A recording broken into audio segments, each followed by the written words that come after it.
মাননীয় স্পিকার,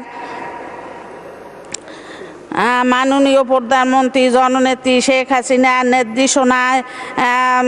নির্দেশনায় মাননীয় অর্থমন্ত্রী যে বাজেট দিয়ে দেশের বাজার পরিস্থিতি স্বাভাবিক রয়েছে। এর মধ্যম আয়ের বাংলাদেশের মধ্যম আয়ের দেশের মাননীয় স্পিকার 2018 সালে এই সেতু দিয়ে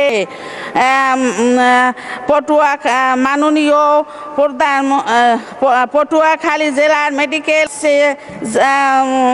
যাচ্ছে, এগিয়ে যাচ্ছে, সারা দেশের ব্যাপক উন্নয়ন। কিন্তু জামাত, বিএনপি তথা খালেদা জিয়ার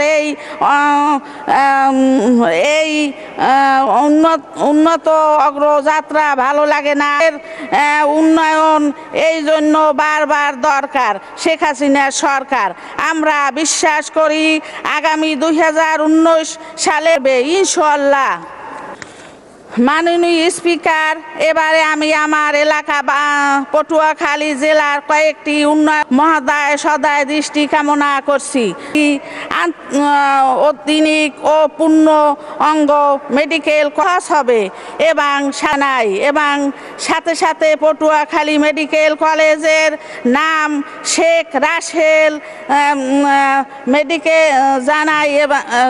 মেডিকেল কলেজের নাম করণের জন্য জোর দাবি জানাই।